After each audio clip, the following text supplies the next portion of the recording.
Madame Baro Anta Ndiaye, sage-femme, chef de poste à Touba Pekouk. Comme nous l'avons dit devant le ministre, moi premièrement, nous faisons ñu aider ñu pour ñu rapprocher poste bi ak maternité bi. Donc déjà gis nga distance bi mu soré te on est obligé de travailler en collaboration. Premièrement loolu la beneen càkkute bi ci toog peut-être mooy une ambulance médicalisée pour l'évacuation des urgences sanitaires. Aussi il nous manque quelques matériels ci biir manque woon ministre bi comme bu ñu mënoon am aspirateur aussi bëgg nañ ko bëgg nañ appareil échographie yooyu nga xam ne de ce fait suñu famille bi yëpp sur place la ñuy toog duñu demati centre de santé wala ay hôpital régional pour certains bilans. Ambulance bi moom vraiment je l'ai toujours plaidé fu mu kilifa ñëwee taxaw rek wax naa ak moom bi ñuy may sunu maternité bi allemand yi plaidé naa ak ñoom ñun mënuñu ñu defal ñëpp comme ils ont tout fait pour defal ñu maternité équipé ñu équipement ambulance bi moom vraiment ñu ne ko jël en charge mais comité bi aussi amul moyen jël ko en charge mais il se trouve que tey comme ministre bi ñëw na fi aussi ça fait l'occasion et j'espère que comme plaidé nañ dinañu aider ndax da nga yor ab jigéen mu nekk ci travail dem bés ay 2 heures du matin 3 heures 4 heures muy saigner vraiment nga war ko évacuer nga jóg di yeete di wër ay nit wër ay taxi bu ñu évacuer la vraiment en 2021 loolu war na mën a jeex ci système de santé bi franchement loolu moom je le dis franchement loolu rek mooy sama problème. Sénégal yëpp amuñu payam dañ koy sant di ko gërëm di ko ñaanal yàlla na ko yàlla fay loolu mu def di wax rek ne kontaan nañ ci visite bi dëkk bii nag particulièrement di Touba Pekouk wax nañ ko sànq dañ ko créé en 1914 par Blaise Diagne wax dëkk bi boo ko xoolee par rapport ak commune Fandène c'est le plus gros village de la commune de Fandène sur le plan population wante mën nañu wax tamit ne sur le plan superficie c'est le plus petit village de la commune de Fandène parce que il couvre 1 kilomètre carré bu nga xamante ne ci la habitation yi nekk ak périmètre maraîcher tout y compris donc xam naa ne loolu wax nañ la ko sànq ci doléance yi bu ñu waxee loi bi nañ ko abrogé li ñuy appesantir rek mooy les mesures d'accompagnement yi nga xamante ne war na gunge loolu te xam nañ ne di ngeen ci taxaw lu mu gën a rafete ak lu mu gën a gaawe en tout cas ci loolu rek la ñuy tënkee wax ji ginnaaw dafa naaj di la indil en tout cas remerciement encore de plus du monsieur le maire di wax rek ne ci li ñu waroon njëkkee mooy di massawu ñëpp di jaalewaat ñëpp ndax fii nii suñu deuxième adjoint au maire fii la dëkkoon ci village bi yàlla def ci mois bi passé la génn àdduna ñu ciy profité di ko ñaanal yàlla na ko yàlla xare àjjana yàlla na ko yàlla xaar ci yërmandeem donc monsieur le ministre xam naa ne du ñu guddal bépp doléance bu nga xamante ne en tout cas dégg nañ ko fii te mu concerné directement la mairie en tout cas nous transmettrons incha allah à monsieur le maire lépp lu nga xamante dégg nañ ko fii et je crois que acquis de droit. di wax ci turu handicapé yi nga xam ne ñoo nekk fii ci Touba Pekouk boo ko doon seet mën ko tënk ci 103 handicapé ci xeetu handicapé yi am yëpp ñu tënk ko ci 7 entité am na fi ñooñu ñoo jël seen kàddu jox ma ko ginnaaw bañ sante gërëm di sant yàlla di kontaante ci visite bi nga ñëw fii mën nañ ko tudd visite de travail ak leneen mais li ciy jàpp daal en tout cas ñëw nga fi nga xam ni heure-am la li tax ma wax loolu mooy suñu mbokk yi wax nañ ko loi 076 am na ay mesures yoo xam ne nattoon na ko avant président Macky donte Macky mu ngi def effort bu nekk pour handicapé yi gis seen bopp en tout cas nekk seen jàmmi yaram ak seen njaboot loolu ñu ko ci gërëm di ko sant mais nag dafa les parce que loi bi mu ñëwee ñu tënk ko wane dëkk bi dañ ko war a def comme dëkk yëpp dafa am lu tax li taxaw nag mooy feebar bi ku sonnoon fa nga dëkk xajatoo fa nga ñëw dëkk fi loolu nag contexte boobu lañ dajeeloon léegi nag dañoo daje ni ñëpp ñoo war a yem en tant que citoyen mais loolu duñ yem xanaa ay droit la ak nangam mais en tout cas li nga xam ni bàyyee na ko ak yow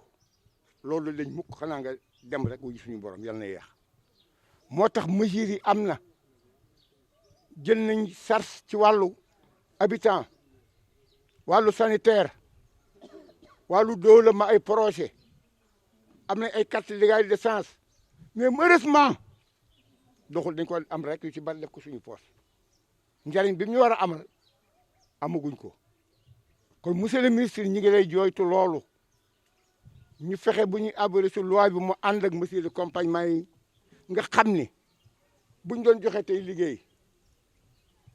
buñ doon daw li jëkkante man maa yeex a dem ndax du ma si jot mbaa ma tàllee sama loxo ñu bank ko kon loolu li may tax ma dem nit ñi mooy mesures yooyu su ma bëggee faju su ma bëggee lekk su ma bëggee tëdd bu ma bëggee soxla sama bopp ci wàll gi mu yomb ma loolu buñ ko amee buñ ne mesures d'accompagnement yi am na laa danañ ci d'accord mais bu ñu tekkee étiquette bi te bàyyiwuñu xel ba loolu amuñu ko noo kon yamale gi tur lay doon mais du nekk loo xam luñ jëfe la kon li ma war a wax mën naa bari mais en tout cas junji doy na yii ma jot a wax buñ ko bàyyee xel te jëfe ko maanaam bu ngeen fi dellu si waat di nga fekk benn contexte boo xam ni ñii ngeen gis ñu leen télévisé dama ñuy war a tere dëgg ñu nga seen lal bu ne ko temps mayoon bay dugg ci kër yi tey ñu génn ay ñi nga xam ne mënuñoo raam mënuñoo dox amuñu doom amuñu dara yàlla rek moo leen fay fekk ak jàmbur yàlla yi nga xam ni ñoo fi dëkk am ci ñoom yërmande kon ñooñu bu ñu leen waroon tey monsieur le ministre di nga xam ne dem nga ci dëkk boo xam ni war nga faa dem war ngaa mën a gëstu war ngaa mën a gëm xam loolu kon maa ngi balu ak monsieur le ministre di gërëm porte di gërëm chef de village di gërëm suñu maire aussi en tout cas lu man ni ngi koy def daa amul doole nag parce que maire boo xam amul usine amul marché hebdomadaire amul ci comité bi yëpp boo ko seetee kooku bu lay jàppale itam da lay jàppale ci yéene mais kattanam agul foofu. Augustin Tine di sunu ministre ñu di ko gërëm bu baax nag ndax Augustin ministre la boo xamante ni saa yoo ko bëggee gis ko lu ñu soxla gis ko dëj bu fi amee ñu gis ko xew-xew bu neex bu fi amee ñu gis ko leneen bu fi amee ñu gis ko kon yàlla tey nag bu la tënkee ba nga ñëw tànn suñuy loxo dinañ la ko jooyal soo demee nga waxal ñu ko le président Macky Sall nga ni ko Augustin mi ñu booleel ñu ngi koy gërëm bu baax ci wàllu dëkkin wi rafet na macha allah saa ñu ko bëggee gis naa ñu ko gis ñëw bi nga fi ñëw tey nag ñun jigéen ñi ñu lay jooyal suñuy jafe-jafe yi ñu am moo di jigéenu Touba Peku ku ne xam na ni day teel a xëy di guddee wàcc jigéen boo fi fëgg tey day dem marché wala mu nga ca taabal ba ca buntu këram wala mu ngay beñee ca buntu këram wala mu ngay akara ca buntu këram kon jigéen Touba Peku yàccaaruñu ñu ndax suñu forage bi légumes yi fiy jógee yëpp ñoo koy xëy di ko yóbbu marché di ko jaay waa marché central légume bu ñu jaay fii la jógee kon dañuy bëgg forage bi nga jàppale ñu ci xale yi ñu gën a mën a am doole liggéey forage bi am ay jiwu am ndox mi oyof ci ñoom ba ñu mën a liggéey loolu lañ ñay ñaan te boo leen ko defalee daanaka ñun nga ko defal ndaxte ay jigéen ñun ñooy dem di jëndi la fa nekk. leneen li moo di bëgg nañu financement jàppale ñu ndaxte PAMECAS bi ak yeneen banques yi li ñuy teg ci suñuy loos metti na torop kon ñun jigéen soo ñuy jàppale da nga ñuy jàppale la ci lu oyof loo xamante ne ñu mën nañ ci gis suñu bopp man ci liggéeyal suñuy njaboot suñuy borom kër gis ci seen bopp loolu ñu ngi leen koy ñaan. kon ñu ngi lay ñaan soo demee ba si Macky Sall nga ni ko jigéen Touba Peku soxla nañu DER bi ñuy dégg ñu gis ci seen bopp DER bi dégg nañ ko ba léegi nii gisuñu ci seen bopp kon ñu ngi ñaan ñu gis suñu bopp bu baax. leneen li moo di ñun jigéen lañu suñu xëyee dem liggéeyi bëgg nañu suñu njaboot nekk ci sécurité mooy lu ñu aaral suñu njaboot daal ndaxte njaboot gi ku ne xam na ni fi mu nekk nii daanaka amuñu kaaraange daal bëgg nañu suñ demee liggéey suñu xel dal ñu aaral ñu suñu njaboot ba bu ñëwee fekk leen ci jàmm ak salaam ñu ngi leen di dalal bu ngeen demee ci jàmm ak salaam ñu ngi leen di ñaanal yàlla lu ngeen fi mbébét ngeen def ko ci daraja Muhammad sallallahu alayhi wa sallam. lii dafa am solo te jàpp naa ni monsieur le président de la république lu mel nii moo ko manqué woon bu baax a baax a baax il a toujours soutenu que di wax ministre mi dee leen wàcc ci base bi yow de ñi nga yilif ci sa ministère bés ni ki tey jàpp naa ni buñ doon jàmbat bu ko waa Touba Peku doon jàmbat ni gisuñu seen ministre yow doo bokk ca ña nga xamante ne dañ leen di jàmbat kon loolu jar nañu remercier la ci bu baax a baax monsieur le ministre ndax kat am na ci ministre yoo xamante ni xamuñu ay service ay kii la ñuy am ay dañuy def loo xamante ni maanaam pour nga gis leen wala nga dégg leen sur le terrain lu jafe la waaye nag yow ñu ngi lay remercier bu baax a baax ci li ngay def nii wax dëgg yàlla kontaan nañ ci jeunesse Touba Peku kontaan nañ ci ndax lan seen périmètre bii nga visité wér na ma ni di nga ci jël ay décision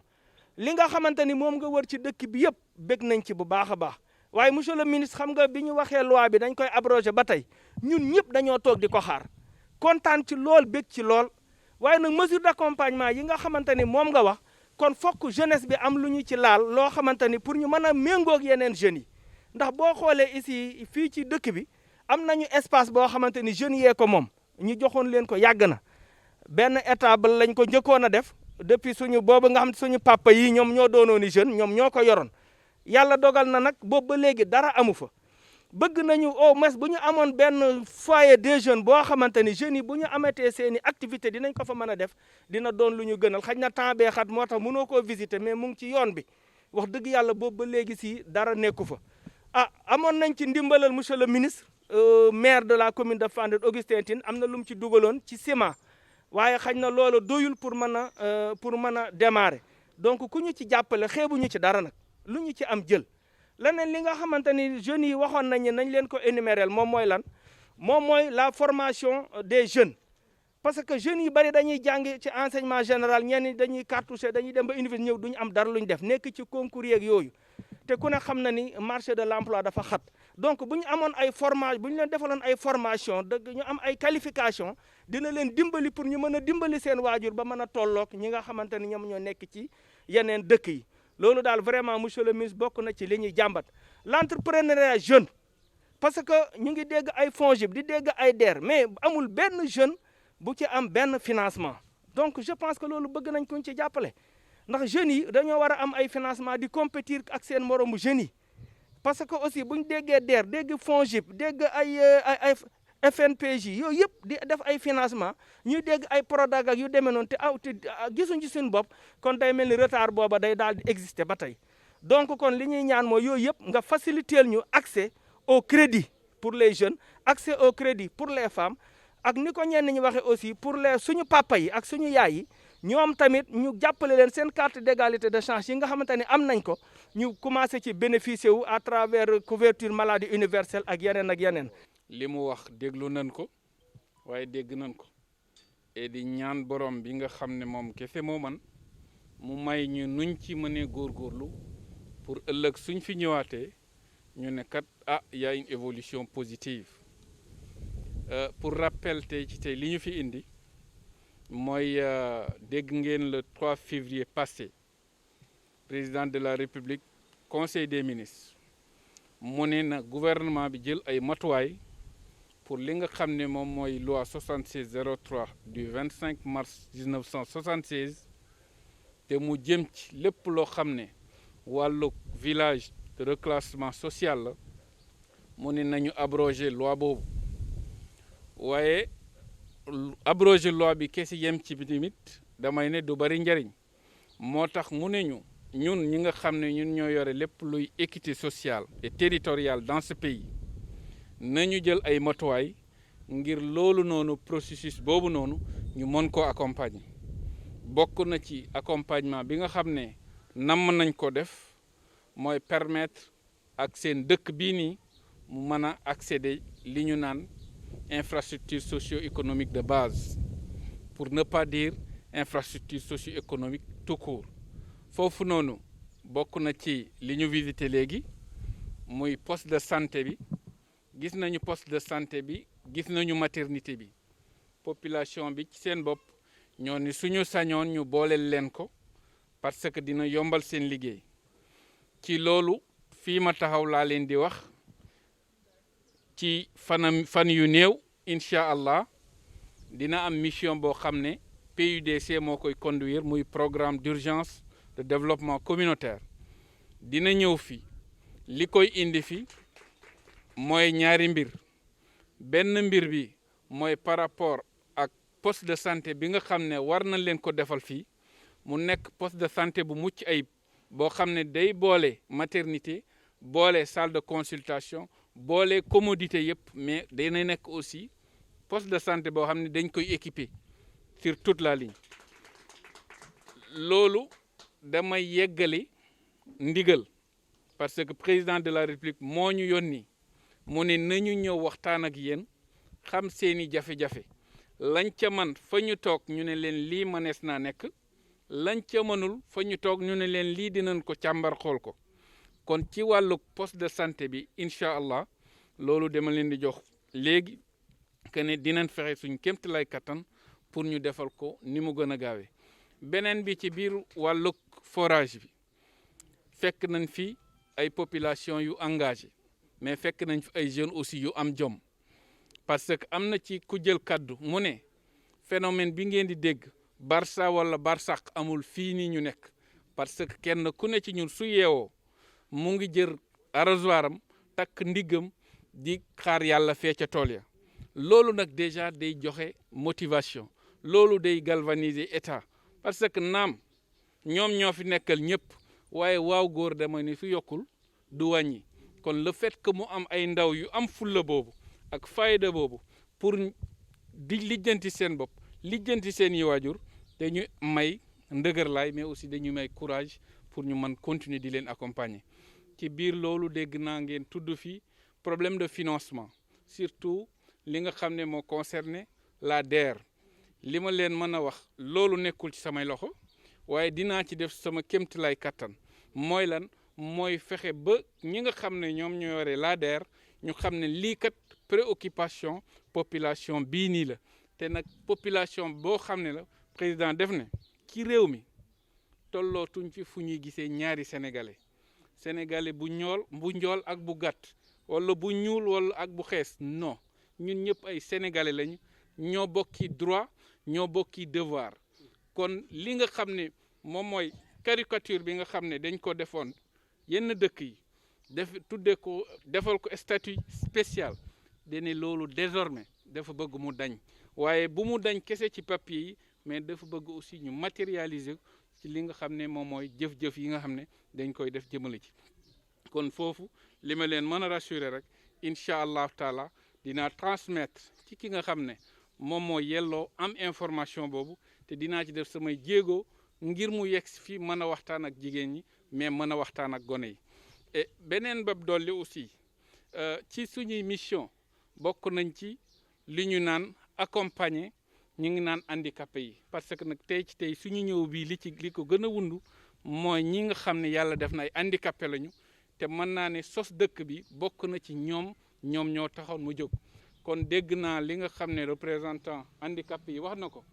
nee na am nañu carte d'égalité des chances waaye fi mu toll am na ci yoo xam ne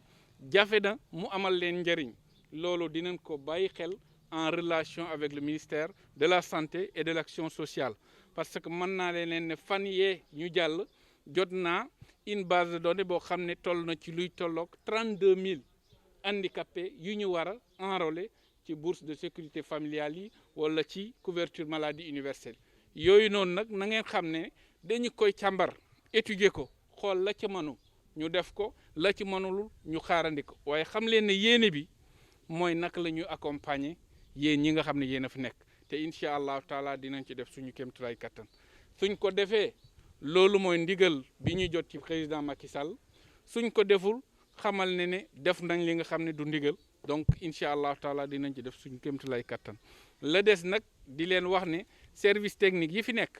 dinañ jokkoo ak ñoom pour mën a amaat ay information yu gën a am solo ngir li nga xam ne soxla nañ ko def fii defandoo koog yéen mu mën a nekk une réalité donc ci gàttal daal di leen santaat di leen gërëm et di leen yeggali encore une fois de plus nuyu au président de la République. Ce que je voudrais tout d'abord, c'est de remercier la presse pour sa présence, mais au-delà de ça aussi rappeler un tout petit peu l'objet de ma mission. Comme vous le savez, lors du Conseil des ministres du 3 février 2021 passé, le président de la République a instruit le gouvernement de prendre des dispositions idoines pour la mise en place d'un cadre pour enclencher le processus d'abrogation de la loi 7603 du 25 mars 1976. Cette loi relative au village de reclassement social dans une perspective de suppression définitive de ce statut spécial. Ceci dans le cadre surtout de mettre en exergue cette politique d'inclusion sociale. Nous tous, nous savons de par le passé, ces gens de village sont confrontés à des problèmes de stigmatisation à tout point de vue. Et le président souhaiterait, dans la mesure du possible, que tout Sénégalais, quel que soit le lieu où il se trouve, quelle que soit la zone où il se trouve, qu'on puisse quand même, dans la mesure du possible, lui mettre dans de bonnes conditions de travail, mais aussi dans de bonnes conditions d'exercer ses activités socio-économiques. Donc c'est dans ce cadre qu'on est venu ici. Et nous avons quand même eu la chance de faire quand même un peu de tour, de visiter et de regarder les quelques infrastructures socio-économiques de base. Et dans ce sens, nous avons rencontré les populations qui nous ont fait part de leurs préoccupations, surtout concernant leur poste de santé. À ce niveau, je voudrais tout de suite leur dire, à travers le programme d'urgence développement communautaire, très prochainement, un poste de santé équipé à tout point de vue sera érigé au niveau de cette zone. Et parallèlement à ça aussi, j'ai eu comme doléance de la part de la population, surtout en ce qui concerne le financement de jeunes et de femmes. Je leur ai dit que cette mission ne m'incombe pas directement, ça incombe à la délégation à l'entrepreneuriat rapide pour les jeunes et les femmes. Je vais transmettre, mais aussi je vais faire de mon mieux pour que le nécessaire puisse être fait dans les meilleurs délais. Maintenant, ce qui concerne surtout les handicapés de façon particulière, j'ai écouté et bien écouté leurs doléances et je ferai également de mon mieux pour que leur carte d'égalité des chances puisse encore une fois de plus être utile à leur égard. Parce que c'est ça, les instructions du président de la République, et c'est à ça aussi que nous allons nous atteler. Parce que vous savez, ce qui concerne le décret d'abrogation, c'est du ressort du ministère de la Santé et de l'Action sociale. Maintenant, en termes de mesures d'accompagnement, ça nous incombe en tant que ministère en charge de l'équité sociale et territoriale. Et par rapport à ça, on fera de notre mieux pour que de pareilles doléances puissent être résolues, même si ce n'est pas à 100%, mais à 90% dans la mesure du possible. Dinaa yónni gouverneur loo xam ne ay denrées alimentaires la pour mu jàppale leen ci parce que président Macky dafa ne ci réew mi dañoo bokk ndey bokk baay kon lépp loo xam ne jafe-jafe la ci biir dëkk bi dañ ko war a bokk waaye lépp loo xam ne tamit ndam la ci biir dëkk bi dañ ko war a bokk kon dinaa jël un tonnage de riz mooy ceeb ak yu séeréer yi gën a bëgg ma jox ko gouverneur pour mu yegg si fii su loolu weesoo nag ma ñaan leen timit ngeen xam ne fan yi ñu toll feebar dafee am te feebar bi nga xam ne moo ñu tax ñun ñëpp ñu maskaw kon baax na kenn ku ne ci ñun fagaru mais aussi waajal vaccination bi nga xam ne ñoo ngi koy wàcc ci réew mi ngeen xam ne feebar bi tant que mu ngi fi bu kenn yaakaar économie bu kenn yaakaar julli ba bu kenn yaakaar dem hôpital wala dem feneen kon li ma leen di wax ci gàttal daal mooy nañu fagaru kenn ku ne xaar li nga xam ne loolu njëriñu askan bi yëpp la